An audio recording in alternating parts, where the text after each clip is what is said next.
Salud al día, porque la prevención es el mejor remedio.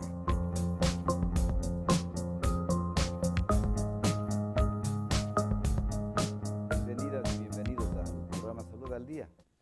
A todos los oyentes y televidentes del norte del país, somos los medios de comunicación de la Universidad Técnica del Norte. La Universidad Técnica del Norte tiene en su misión formar profesionales reflexivos, críticos, y sobre este tema vamos a hablar, aplicado la criticidad hacia la salud, con el magíster Rómulo Andrade Uvidia. Él es magíster en Educación y Desarrollo Social y actualmente estudia ya 2 años en La Habana, en Cuba, para sacar su doctorado, su PhD. Doctor, qué gusto tenerle acá, buenos días. ¿Qué tal la experiencia en Cuba? ¿Cómo le va? Buenos días, doctor, muchas gracias por la invitación. Realmente es una experiencia muy bonita el poder fortalecer los estudios, que serán los más aventajados los estudiantes, ¿no? Es un doctorado en criticidad, en formación ciudadana, lo que va a permitir apoyar a la misión de la universidad y a muchas otras actividades que como docentes debemos realizarlos.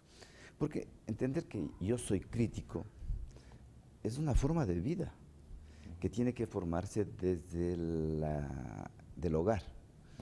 ¿Cómo le enseño a mi hijo a que respete el criterio de otra persona, que tome decisiones inteligentes, que ante una enfermedad no se automedique? Entonces, si no hay ese pensamiento crítico, reflexivo, pues la vida va a estar llena de muchos obstáculos, muchos problemas que no los va a poder resolver. Bueno, creo que debemos partir con una definición pequeña de criticidad o de crítica, que vendría a conocer la verdad siempre, ¿no? A través de, por lo general, pequeñas técnicas como son debates en casa. Por ejemplo, la sobremesa que antes teníamos en el hogar, el espacio en donde podíamos con los padres, con los familiares, conversar de temas locales, temas nacionales, en donde opinábamos todos, niños, jóvenes, adolescentes, adultos, en el cual nuestra opinión era muy escuchada. Esa voz que teníamos en el hogar permitía después ya de adultos poder emitir un juicio, pero fundamentado. Hacer ejercicios como debates en el aula, por ejemplo, ver un video, un foro video, ver lo que está pasando en nuestra localidad. Muchos estudiantes no saben ni lo que pasa en nuestro medio. Peor a nivel nacional, se va a las aulas y se pregunta qué noticia pasó y no saben, o dan un comentario o una crítica pequeña. Sí, la crítica es muy subjetiva y sin fundamentos necesarios como para poder ser verídica, ¿no? Entonces sí es un problema eso de la Y sobre todo porque son personas muy manipulables. Yo he visto profesionales que giran alrededor de un noticiero de televisión. O sea, ellos repiten lo que le dice un periódico o lo que le dice un noticiero. Entonces, no hay esa capacidad de su punto de vista. Yo no estoy de acuerdo con este tipo, porque la realidad que yo observo no es la que dice el señor. Entonces, ser crítico es una forma de vida que debe fomentarse, y usted ha traído al recuerdo lo que se hacía antes. Primero, había un absoluto respeto al adulto mayor, a los padres, a los abuelos. La mesa era un centro de encuentro para la alimentación. Había una persona, el abuelo o el padre, si no estaba el abuelo, de agradecer a Dios por esta comida de este día. Se comía y después había lo que usted dice, la sobremesa, donde nadie se movía de la mesa.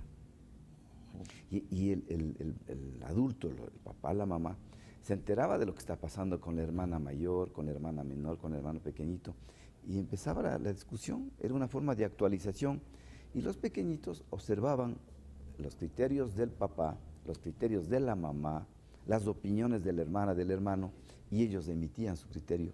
Entonces, es una formación que los abuelos, los antepasados, tenían para formar ese sentido común. El sentido común, que es el más común de los sentidos, que debe primar en la toma de decisiones en la vida. Para sufragar necesito reflexionar a quién representa este tipo, este candidato, qué propuestas. No puedo, o sea, solamente emitir mi criterio, mi voto, en base a una publicidad maquillada. Entonces, la criticidad, ese trabajo que usted lo está haciendo, es importantísimo porque hay que replicarlo en las aulas, con los futuros docentes y empezar a trabajar con los padres de familia y con los niños desde temprana edad. Justamente hay que reconocer que la palabra tiene poder, ¿no? Las palabras que emitimos las personas, sea como padres de familia, como docentes, pues van a tener una repercusión positiva o negativa. Recordemos que una palabra o nos baja la autoestima o nos sube la autoestima. Por lo tanto, también una parte fundamental de la criticidad es cómo la persona se siente consigo misma. Si tiene una autoestima elevada, pues va a hacer críticas, va a hacer opiniones constructivas, en donde va a permitir a la otra persona crecer. Pero lastimosamente en nuestro medio la crítica se ha formado más en forma destructiva. Anteponemos más los sentimientos, el odio, el rencor. Por lo tanto, la gente que emite estos juicios, estos prejuicios que muchas veces son así, ya que le pasó con su experiencia y piensa que eso hay como generalizar, por lo tanto a esa persona le hacemos mucho daño, en especial en la parte psicológica. Al bajar el autoestima, la persona no se siente capaz como para afrontar los retos que tiene en la vida, y no se diga un niño o un estudiante. Si como maestros en las aulas no formamos estudiantes críticos, creativos y no respetamos el criterio de los demás, ¿cómo queremos que enfrenten los problemas que tenemos en la vida cotidiana, ya como profesionales? Porque el hecho, justamente usted dice, la crítica está basada en el rencor, en el odio, ¿no? Y yo perdí una elección y desde ahí me enveneno contra ese señor y trato de liquidarlo, ¿cierto? En cambio, la crítica tiene que ir en búsqueda de la verdad. Así es. ¿Cierto? En búsqueda de la verdad.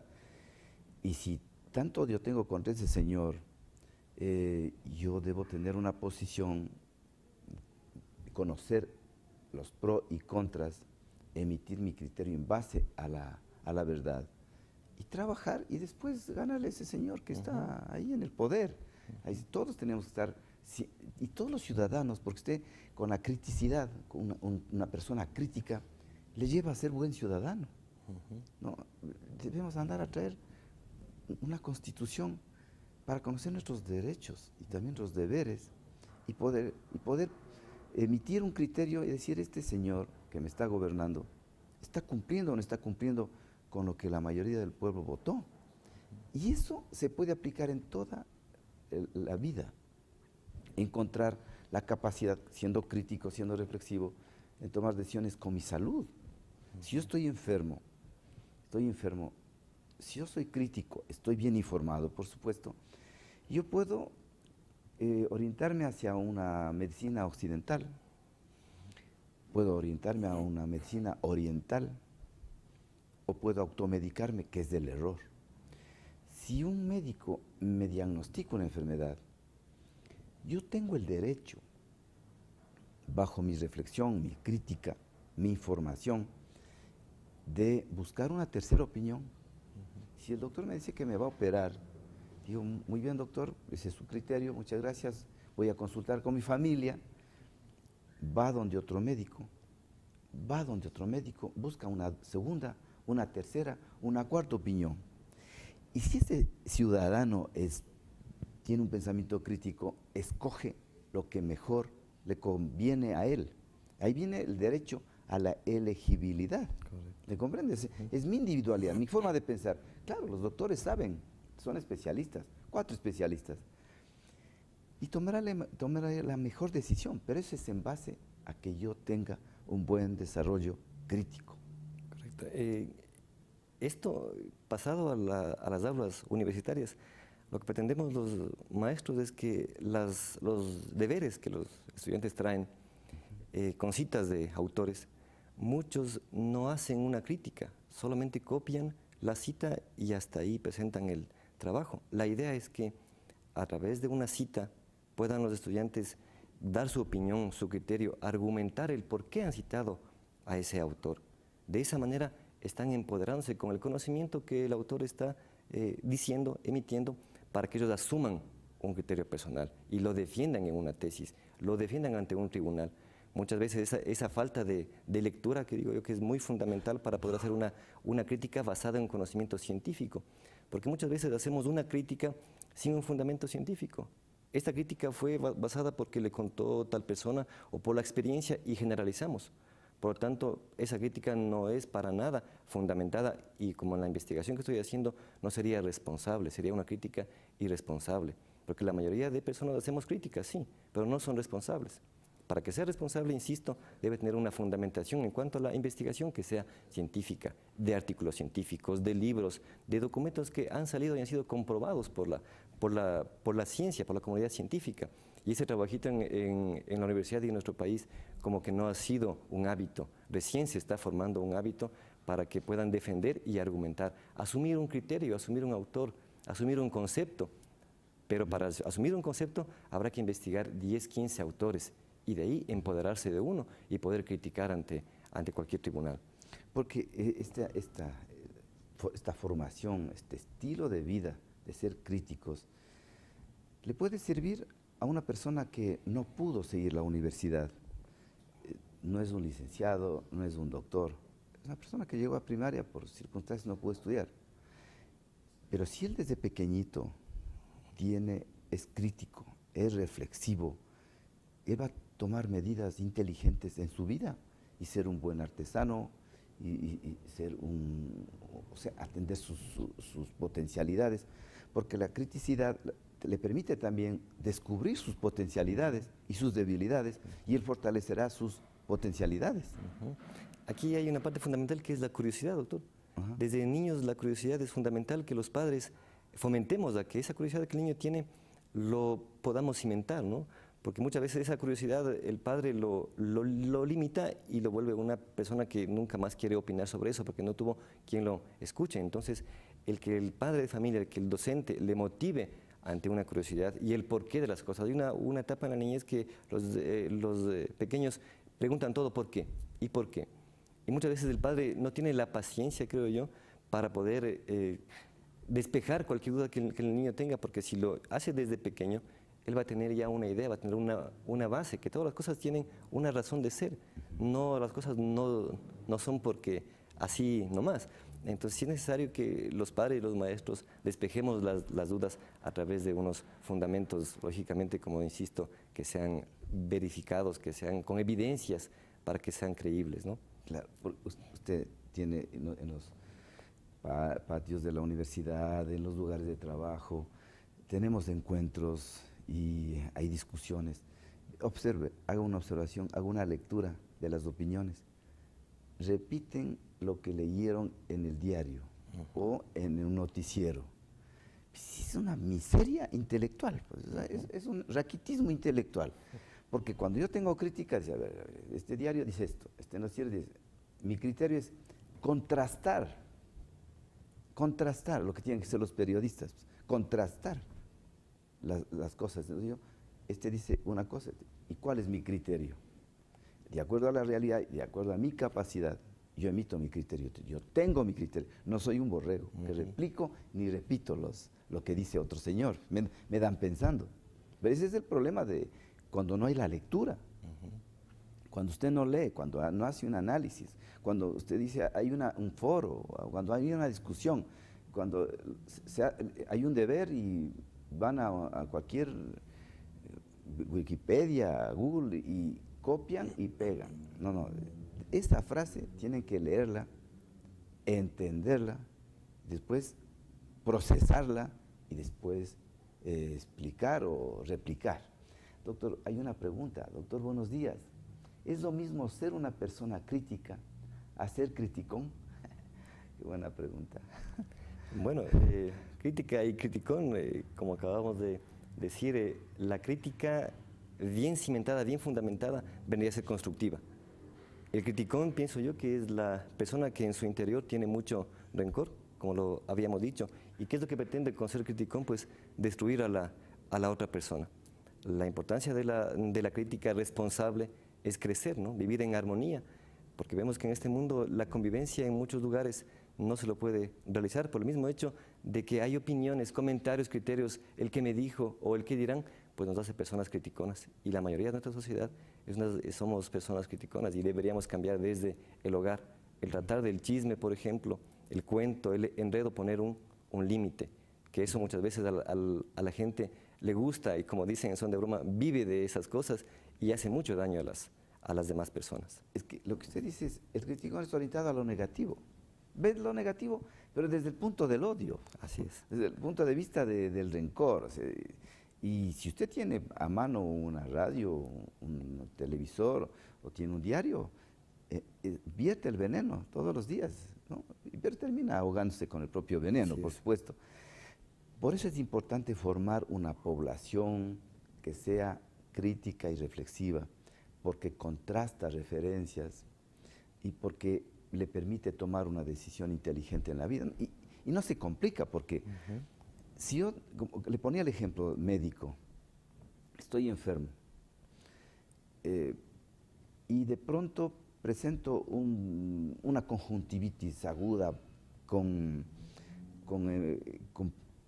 pus en los ojos, seguida la botica y seguida los medicamentos. Si usted respira con calma, dice, ¿qué me pasó?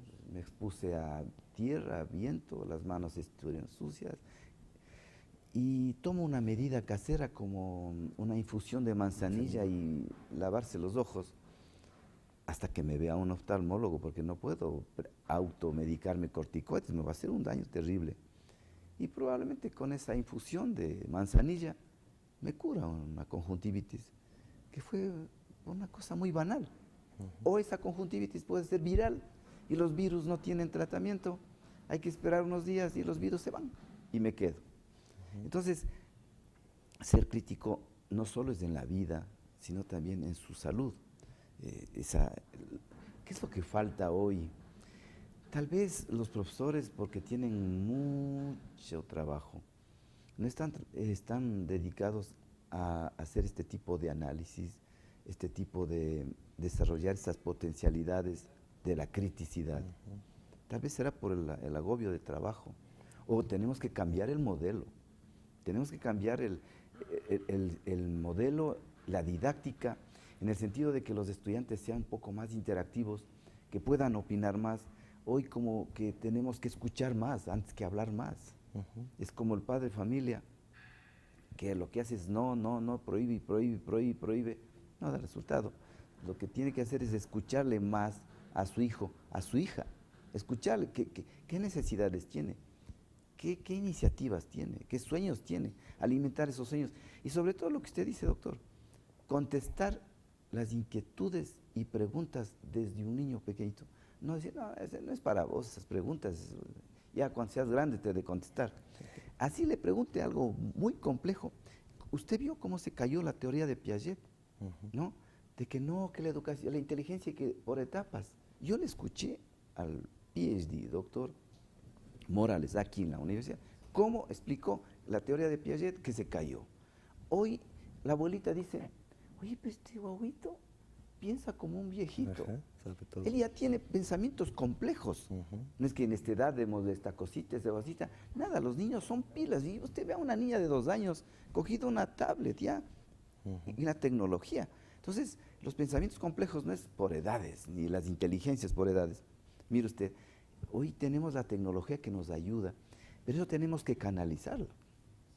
¿No es cierto? Tenemos que canalizarla donde los trabajos estudiantiles sean analizados y el profesor invite al debate, invite a la reflexión y que aprenda el estudiante a respetar criterios opuestos. ¿Qué dice mi doctor? Justamente como maestros, la sugerencia que podemos dar es que a lo mejor no es tanto cambiar el modelo educativo, porque dentro del modelo educativo de la universidad, en la formación del profesional pertinente, tenemos entre los principios que sean críticos, la criticidad, que sean ciudadanos justos, libres, solidarios, ¿no? Entonces, yo pienso que el maestro en las aulas, los temas que esté tratando, debería hacer pequeños debates, pequeños foros. El deber que mandó para tal día, pues al siguiente día debatir. El uno con un punto de vista, el otro con un punto de vista contrario. Y ese debate va a crecer, ¿no? Va a crecer en cuanto a conocimientos, a formas de pensar, en donde al final de esto sacarán las conclusiones, y si esto se hace como un hábito, pues el estudiante todo lo que vaya a investigar ya no va a quedarse con la única información que tiene. Recordemos que los medios de comunicación a los niños en muchos han hecho bien y en otros han hecho mal, ya que al no tener una persona adulta quien les guíe, quien les haga un criterio formado, fomentado, cimentado, pues van a creer todo lo que está en el Internet. El Facebook, por ejemplo, si el niño no tiene un criterio formado, pueden hacer bullying, ¿no? Este bullying en el niño a través de opiniones, de criterios, de una fotografía. Si el niño no tiene una autoestima bien formada, un criterio formado, pues acarrea enfermedades como la ansiedad, el estrés, la depresión, que muchas veces el padre de familia no se entera. Entonces, sí, mi recomendación a los docentes y a los padres de familia, que conversemos un poquito más con los estudiantes. Hagamos pequeños debates de cuáles son tus amigos en las redes sociales, qué pasa con las noticias en el mundo. Y tratar de, entre los dos involucrados, buscar más información. Porque información tenemos sin fin de información, lo que pasa es que no sabemos buscar. Por lo tanto, nuestro criterio es con información muy subjetiva, muy superficial. Muy superficial, porque esa es justamente la responsabilidad. Responsabilidad, yo estaba analizando ayer con estudiantes de psicología que están próximos a graduarse, de psicólogos, analizamos por qué hay un proyecto muy bueno del gobierno que se llama BENIPLA, de prevención de embarazo en adolescentes. ¿Por qué no ha dado los resultados esperados? Es multifuncional, multicausal, ese tema es complejo. Sin embargo, tenemos que empezar por la responsabilidad de los padres en la casa, ¿cierto? El niño pregunta al papá porque ya oyó, porque ya vio en la calle, porque vio en la televisión, y él siempre espera su referente, su líder, o sea, su padre, su héroe, ¿no?, que quiere oírle a él. Pero si él no le contesta, él se queda con la opinión de la calle. ¿Comprende? Entonces, ante una pregunta, o cuando usted que es docente, buen docente universitario de la técnica, tiene una pregunta de un estudiante, esa pregunta puede ser motivo del tema de la clase del día. Porque tiene que, escucha la pregunta, texto, contexto y pretexto. Texto, contexto y pretexto. ¿Qué me quiso decir con esa pregunta? ¿A dónde quiere? ¿Qué quiere saber? Entonces, tiene que tener, ahí están los verdaderos docentes, que le encamina al estudiante, ¿no? Le encamina y lo orienta, o ya no puede, ya no es dueño de la verdad, el profesor, por más, no es dueño de la verdad. Él canaliza, le da opciones para que el estudiante se centre y tome sus propias decisiones, y él se responsabilice de sus decisiones. Entonces eso es ser crítico, no solo en el aula, sino también en la vida, en la salud, ¿no? Si yo descuido mi alimentación, pues algún momento sufriré una anemia.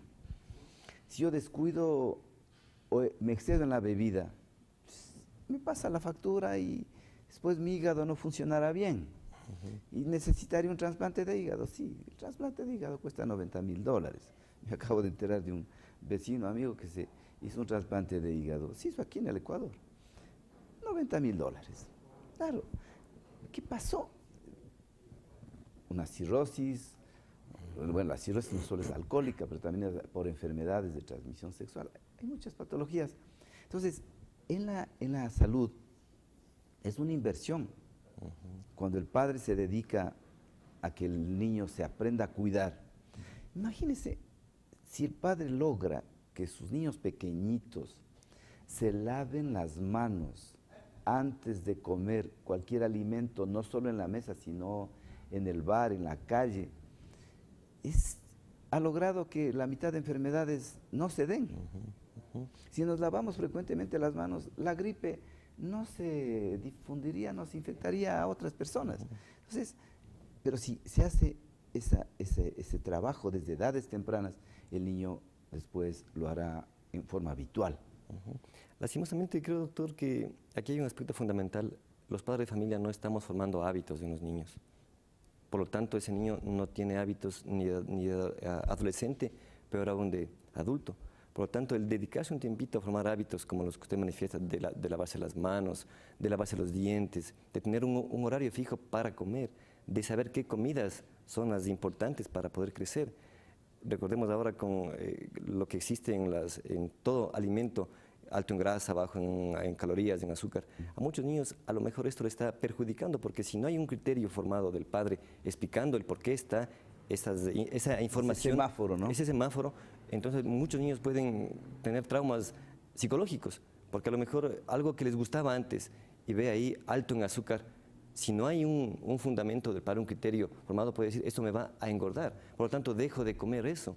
Entonces sí es importante trabajar mucho, ya pusieron ese semáforo, pero se ha hecho una socialización con los padres, o los padres han dedicado un tiempito para dar un criterio responsable en cuanto a por qué está eso ahí. No es malo que esté en alto en azúcar, pero tiene a lo mejor otras cosas importantes para el crecimiento. Un niño o un adolescente con problemas de obesidad, a lo mejor todo alimento que ve ahí que está alto en azúcar, él va a dejar de alimentarse por cuenta propia, por el padre no tener un criterio o una preocupación de qué es lo que está o cómo está alimentándose el hijo, ¿no? Por eso este pensamiento crítico, doctores, desde edades tempranas. Si tenemos en el Ecuador, a ver, las estadísticas dicen que el mayor número de fallecimientos es por accidentes de tránsito. Usted, con no sé cuántas horas dan de entrenamiento para manejar un vehículo, ya, después tiene licencia para ir a conducir un vehículo. Entonces parece muy poco tiempo. 2 semanas creo que es. No, eso son una semana. Sin embargo, a mí no me parece tiempo suficiente para conducir un vehículo. Sin embargo, la educación vial que hoy se trata de implementar es desde edades tempranas. Desde que el niño pequeñito se le enseñe a cruzar una cebra. Que cuando el niño va junto al piloto, se ponga el cinturón. Entonces, porque si usted coge a un adulto, usted, si no le sanciona económicamente donde más le duele, que es una buena sanción, el señor no seguirá manejando y contestando el teléfono, y algunos están enviando mensajes. Entonces, la educación, esta forma crítica de pensamiento, esta forma reflexiva se debe dar desde edades tempranas. Doctor, el tema es interesante, yo le felicito que tenga éxitos en su doctorado. Y un mensaje final para nuestros oyentes y televidentes, pues ha llegado el tiempo ya de concluir este programa. Gracias, doctor. Sí, el mensaje final sería pues tener primero amor propio, tener una autoestima elevada y pensar que estamos en un mundo donde debemos convivir, aprender a convivir, por lo tanto debemos aprender a ser críticos responsables. Recordemos que el mundo es redondo y cualquier crítica destructiva caerá en nosotros mismos, así que como padres y como maestros, escuchemos a nuestros hijos, escuchemos a nuestros estudiantes y despejemos las dudas que ellos tengan para que tengan un criterio bien formado. Muchas gracias. Ha sido el magíster Rómulo Andrade Uvilla, es docente universitario y muy pronto será doctor en la Universidad de La Habana. Muchas gracias. Este programa se reprisa a las 2 de la tarde, 14 horas, y les esperamos en un nuevo programa muy interesante el día de mañana. Gracias por hoy. Gracias, mi doctor. Muchas gracias a usted, doctor.